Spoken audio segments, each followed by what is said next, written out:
ঠিক আমরা যদি ৬৯-এর গণ অভ্যুত্থানের কথা চিন্তা করে দেখি তাহলে দেখবেন ৬৯-এর গণ অভ্যুত্থানের পরপরই আমরা কিন্তু একটা নির্বাচন পেয়েছিলাম ১৯৭০ সালে, এবং সেই নির্বাচনের জনগণ গণতন্ত্রের পক্ষেই রায় দিয়েছিল। কিন্তু তৎকালীন স্বৈরাচারী সরকার, পাকিস্তানের সামরিক জান্তা সরকার, তারা সেই নির্বাচনের রায় বাস্তবায়ন না করে বরং একটা ষড়যন্ত্র এবং ষড়যন্ত্রের প্রেক্ষাপট ধরে একটা জঘন্য গণহত্যা চালিয়েছিল গণতন্ত্রকামী মানুষের উপরে, স্বাধীনতাকামী মানুষের উপরে। তো ওই গণতন্ত্রকামী মানুষগুলো তখন স্বাধীনতাকামী সংগ্রামে ঝাঁপিয়ে পড়েছিল, এবং সেটার কারণেই সে আন্দোলন সংগ্রাম আর কিন্তু ক্ষমতার পরিবর্তনের মধ্যে সীমাবদ্ধ থাকে নাই। সেটা পুরো একটা রাষ্ট্র পতাকা ভূখণ্ড পরিবর্তনের সংগ্রামে রক্তক্ষয়ী মুক্তিযুদ্ধে পরিণত হয়েছে। ৯ মাসের যুদ্ধের ফলে আমরা একটা স্বাধীন সার্বভৌম বাংলাদেশ পেয়েছি, যে বাংলাদেশের প্রত্যাশাই ছিল সাম্য, মানবিক মর্যাদা, সামাজিক সুবিচারের ভিত্তিতে একটা গণতান্ত্রিক শোষণহীন একটা রাষ্ট্র। তো এই মাইলস্টোন দিয়ে আমাদের স্বাধীন পতাকা, স্বাধীন ভূখণ্ড, স্বাধীনতাটা শুরু হয়েছিল।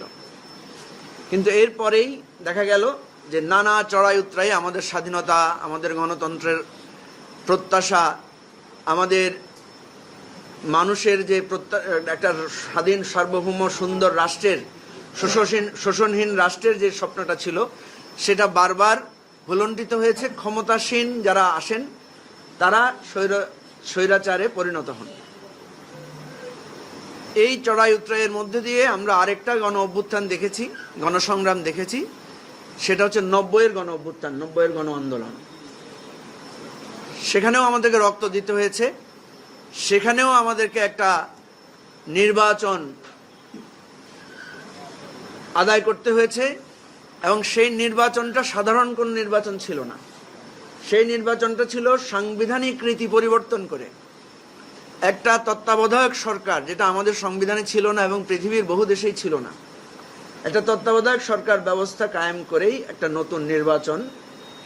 এবং শুধু নির্বাচনেই সীমাবদ্ধ ছিল না, সেখানে আমাদের ৩ জোটের আন্দোলনের একটা রূপরেখা আমরা দেখেছিলাম, যে কিভাবে আমাদের রাষ্ট্রটা পরবর্তীতে পরিচালিত হবে। আমাদের রাষ্ট্র কিভাবে পরিচালিত হবে সেটা তো ৭১ সালে একটা সমাধান হয়েছিল, ৯০-তে কেন আবার আরেকটা রূপরেখা প্রবর্তন করতে হয়েছিল?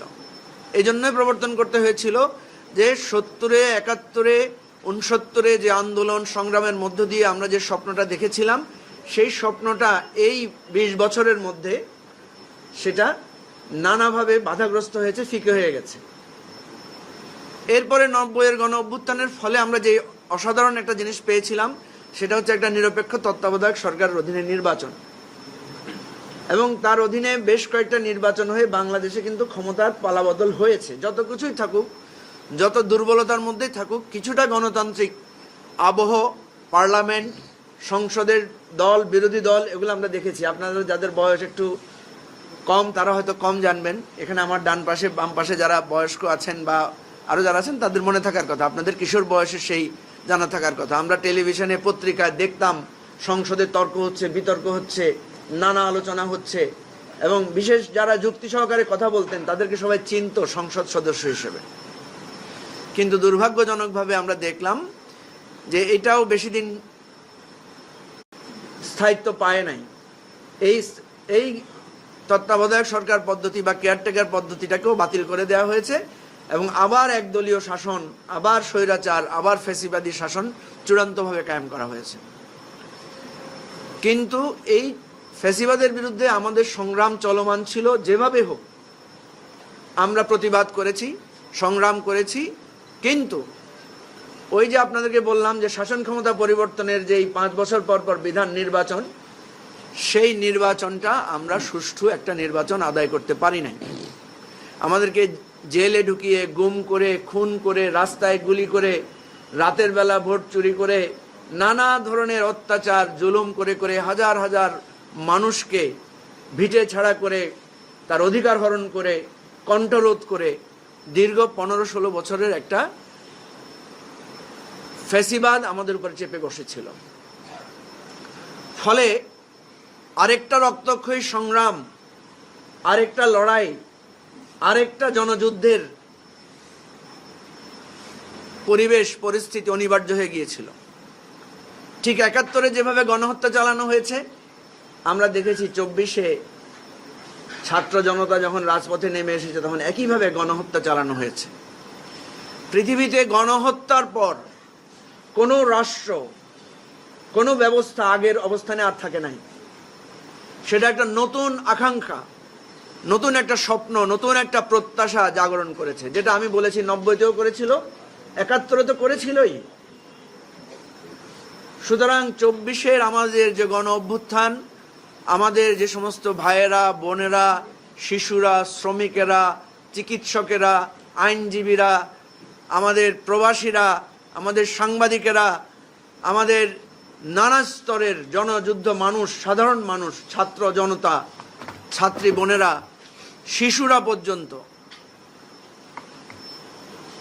অনেক ঐতিহাসিক লিখেছেন যে মহান মুক্তিযুদ্ধের সময় বাংলাদেশের কিছু কিছু অঞ্চল ছিল মুক্ত অঞ্চল, সেখানে যুদ্ধ হয় নাই, পাকিস্তানিরা সেখানে যেতে পারে নাই, বা সেখানে সেভাবে মুক্তিযুদ্ধের আবহ পৌঁছায় নাই। সাধারণ জীবনযাপন ছিল মানুষের মধ্যে, বিয়ে শাদিও হয়েছে, স্কুলের পরীক্ষাও চলেছে যুদ্ধকালীন সময়ে। কিন্তু এবারে ২৪-এর গণ অভ্যুত্থানে বাংলাদেশের এমন কোনো অঞ্চল নাই, জেলা নাই, শহর নাই যেখানে রাজপথে মানুষ নেমে আসে নাই, যেখানে মানুষ বিক্ষোভ করে নাই, যেখানে মানুষ প্রতিবাদ প্রতিরোধে দাঁড়িয়ে যায় নাই। আপনারা দেখেছেন না, বাংলাদেশের একটা থানাতেও পুলিশ ছিল না, সবাই পালিয়ে গেছে। বাংলাদেশের কোন একটা ইউনিয়ন আওয়ামী লীগ অফিসও জনরোষের শিকার হয় নাই। এটা ৭১ সালেও হয় নাই। যেটা হয়েছে ৭১ সালেও আমরা ইতিহাস শুনেছি যে ডিসিরা, এসপিরা, ওসিরা তারা জায়গা মতোই ছিল, তাদের কাউকে পালিয়ে যেতে হয় না। ২৪-এ সারা পৃথিবীতে ইতিহাস সৃষ্টিকারী গণ অভ্যুত্থান ঘটেছে, জনমানুষের সম্পৃক্ততা ছিল। আপনারা জানেন যে আমরা যারা রাজনৈতিক নেতারা ছিলাম তাদের বেশিরভাগই আমাদেরকে বন্দী করা হয়েছিল। বেশিরভাগ রাজনৈতিক নেতারা যারা বন্দী ছিলেন না, বাইরে ছিলেন, তারা বেশিরভাগই আত্মগোপনে থেকেই এই আন্দোলনের সহমর্মিতা, সহযোগিতা করেছেন। কিন্তু রাজপথে নেমে এসেছিল সাধারণ মানুষ, রাজনৈতিক সচেতন বা যারা রাজনীতি সম্পর্কে ভাবতেন না সেরকম মানুষরাও ৪ তারিখ, ৫ তারিখ, ৪ তারিখ শহীদ মিনারে, ৩ তারিখ শহীদ মিনারে, শাহবাগে এবং ৫ তারিখ রাজপথে নেমে এসেছেন সারা বাংলাদেশে। এটা শুধু ঢাকা কেন্দ্রিক আন্দোলন ছিল না। এত বড় গণ অভ্যুত্থান, এত রক্তস্রোত, এত প্রাণ বিসর্জন, এত দিনের ধারাবাহিক এই আন্দোলনের যে চূড়ান্ত ফল, এই ফলের পরে শুধু একটা নির্বাচন দিয়ে ক্ষমতা হস্তান্তর হবে, এটা কি আমাদের প্রত্যাশা বা এটা কি কেউ কামনা করেছিল? আমরা সবসময় বলি যে নির্বাচনের মাধ্যমে এই সরকার পরিবর্তন হয় নাই, শুধু একটা নির্বাচন হবে এটাই প্রত্যাশা না। অবশ্যই নির্বাচন হতে হবে, অবশ্যই নির্বাচনের মাধ্যমে একটা সরকার নতুন করে দায়িত্ব গ্রহণ করবে। কিন্তু তার আগে যে গণ অভ্যুত্থান হয়েছে, যে সংগ্রাম হয়েছে, লড়াই হয়েছে, সেই গণ অভ্যুত্থানের প্রত্যাশা আমাদেরকে পূরণ করতে হবে। আমি আজকে আপনাদের মাধ্যমে এই ঘোষণাটা দিতে চাই যে গণ অভ্যুত্থানের আমাদের যে আকাঙ্ক্ষা, সে আকাঙ্ক্ষা বাস্তবায়নে সবাইকে একটা ঐক্যমতে পৌঁছাতে হবে। আপনারা জানছেন যে আমাদের একটা জাতীয় সনদ তৈরির জন্য আমরা একটা চেষ্টা করছি। রাষ্ট্রীয় অংশগ্রহণে, সকল রাজনৈতিক দলের অংশগ্রহণে, সকল স্টেক হোল্ডারদের আলোচনায় অংশগ্রহণে আমরা একটা সনদ তৈরি করার জন্য চেষ্টা করছি। কিন্তু নানাভাবে নানা তর্ক বিতর্ক, নানা মার প্যাঁচ এখানে আলোচনা চলছে। এটাতে আমরা সাময়িকভাবে কিছুটা মনক্ষুণ্ণ হলে আমরা চূড়ান্তভাবে হতাশ নই। আমরা চাই যে এটা হতে হবে, কিন্তু এটা বুঝতে হবে সবাইকে। যারা মনে করছেন যে নানা অসুবিধা দেখে মনে করছেন তাড়াতাড়ি একটা নির্বাচন দিয়ে সমাধান হয়ে যাবে, এটা হবে না। যেই আকাঙ্ক্ষা প্রত্যাশা পূরণ হয়েছে, অনেকে বলেছিলেন 70-71 আমাদের যে মুক্তিযুদ্ধের আকাঙ্ক্ষা নষ্ট হয়েছে। না, হয় নাই। মুক্তিযুদ্ধ ব্যর্থ হয় নাই।